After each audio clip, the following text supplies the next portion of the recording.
What's up guys, good morning. We are heading to my warehouse because we have some very special packages there, one of which is probably the most exciting part of this R32 Skyline build that we've gotten yet. So we're gonna pick it up. These boxes right here are the ones that I'm so hype about.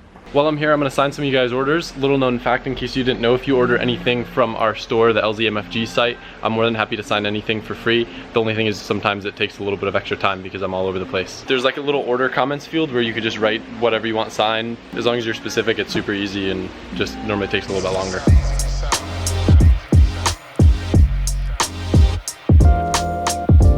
Matt's in between apartments right now, so all his stuff's in here and it looks like he's got a little room in the warehouse.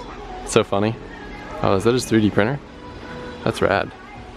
Box is so big I couldn't even fit it in the Z, so I had to unpack all the goodies in it. All these boxes, you'd think I work for UPS or something. So I did our typical little routine. It actually works really well. I'll go to Starbucks and get me and Nicole coffee, and then at that time I'll order on Chipotle on the app and she'll order on Panera on the app, and then just grab both foods because both foods are paid for. So then I take the foods back home and then we get to eat the foods together, and it's fast and efficient. Yep, that's about it. Contents of package number 1.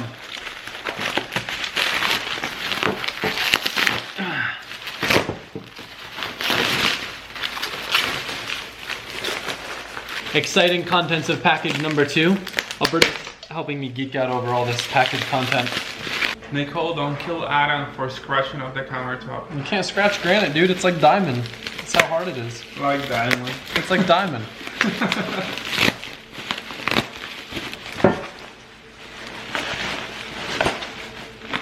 It's like a bunch of spaghetti arms or something. Look at that thing.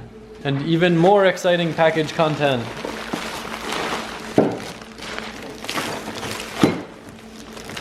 All right, so this is the full contents of that super exciting box. Looks pretty good. It's very exciting. I see you got 2 other whiskers that I got too. So look more excited. I don't know if you guys remember me talking about needing a manifold and worrying about that holding up the whole process because they usually are made to order and take a lot of time. I actually got this entire package from someone who reached out to me by the name of Brian Wild. So he gave me an amazing deal on this stuff, and what's kind of cool is he actually bought Officer Dan's old RB setup, and these are the parts that Officer Dan had on his RB setup. But to give you an idea, I got all of this stuff from him for about $2,200, which is a phenomenal deal, considering that this turbo manifold actually has a billet collector. You guys can kind of see the ridges on there. This is like one of the most baller twin scroll dual wastegate manifolds you can get, and I was able to get it, obviously without waiting. This manifold literally retails for over $2 grand. This intake manifold retails for like $1,700. It's gonna need some cleaning up, but it's gonna be, like, this is top of the line stuff. On top of that, he sent me the downpipe for the setup, the wastegate dump tubes, which is gonna save a ton of fabrication time, the wastegates, and a fuel rail. So like, I cannot thank you enough, Brian. On top of like saving a lot of money if I went out to buy the stuff new, it's gonna save literally a month's worth of lead time on all this stuff and a lot of fabrication. Although, me and Alberto are talking about doing something a little bit different with the wastegate dumps, so we might not end up using those. All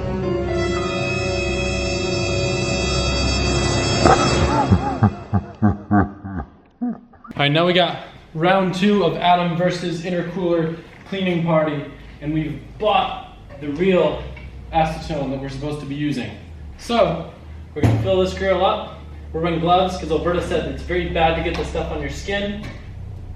And we're gonna fill up the intercooler, and then we're gonna cap it and shake it around a bit.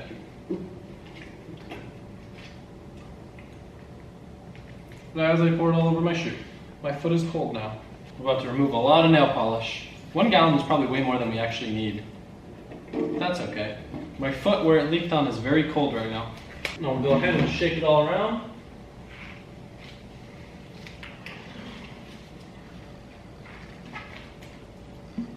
The gloves are getting larger, leaking.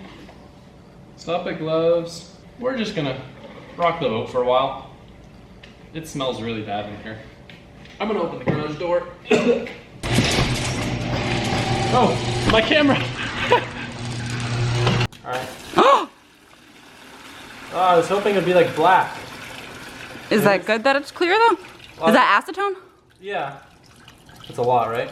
Yeah. Wait, can I put my hand in there and take off my fingernail polish? No, Because No. I think you're only supposed to get in your fingernails, not your hands. I'm just like really surprised that like, I swear this intercooler's, yeah, it's got like grime in it, but like nothing is dissolving it, which is like kind of annoying me. Dang. Huh. Oh well, all right. I guess we tried, right? That Now to smells dry. so strong. Yeah, it does. Thank you, Nicole. If you've ever heard of changing this, you've probably heard people complain about it because it is that miserable, especially when you have a motor in the car. But this little bushing right here, if we replace it with a metal one, it'll give you a much more solid and less mushy steering feel. So, I'm gonna unbolt that and swap it. Now, I've never done this before, so I have absolutely no idea what I was doing, but I was able to figure it out. What I did was like use a screwdriver to open this guy up down here. There's like a 12mm bolt that you have to take completely out because it holds a flat spot in the steering shaft or whatever it's called. Used a little bit of WD-40 and was able to slide that down to get enough clearance to pull out the rubber bushing. There's a lot of little pieces that were like a little bit tricky to take out, but now that I got them out, I was able to make enough room. Obviously, since the engine's out of the car, this is really easy to get the metal bushing in there. Alberto, would you say that that's how you would do it? Did I do something differently? No, that's pretty smart. That's exactly how you do it the easiest way possible. Sick. I was like a little bit confused at first because I'm like, man, how am I gonna get enough room? And then I remembered from changing racks like 900 times that I could slide this guy down there and make some room. At least it actually slides down. Oh, it didn't want to. On the 350Cs, they're supposed to, and they don't.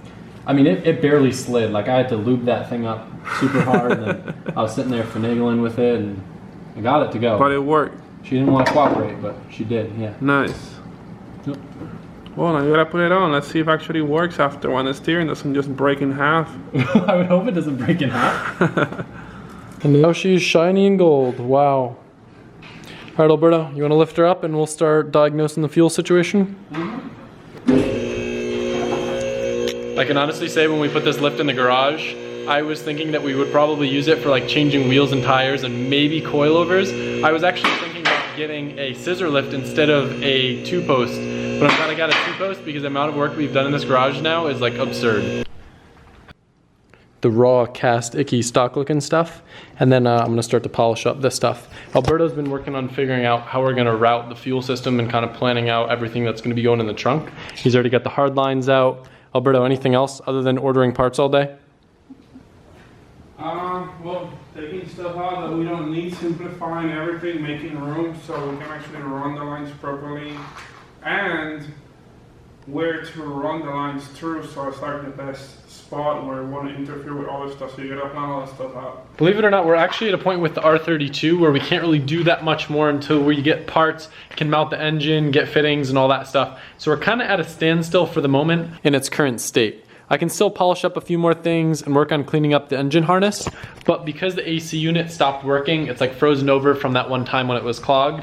I'm gonna let it thaw out and I'm gonna go run a rather cool errand since tomorrow we're not gonna really be able to do much on the Skyline. We can start tackling another project. If my RB feels half as good as this JC does, I will be so beyond happy.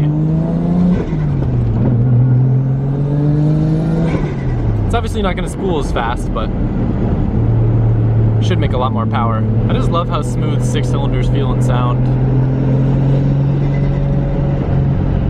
My SR is just so much more rumbly.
Look who's home! Meme! Look at her. I know, I haven't seen her in forever. I know, me neither. Yeah, I definitely like your wing better than mine.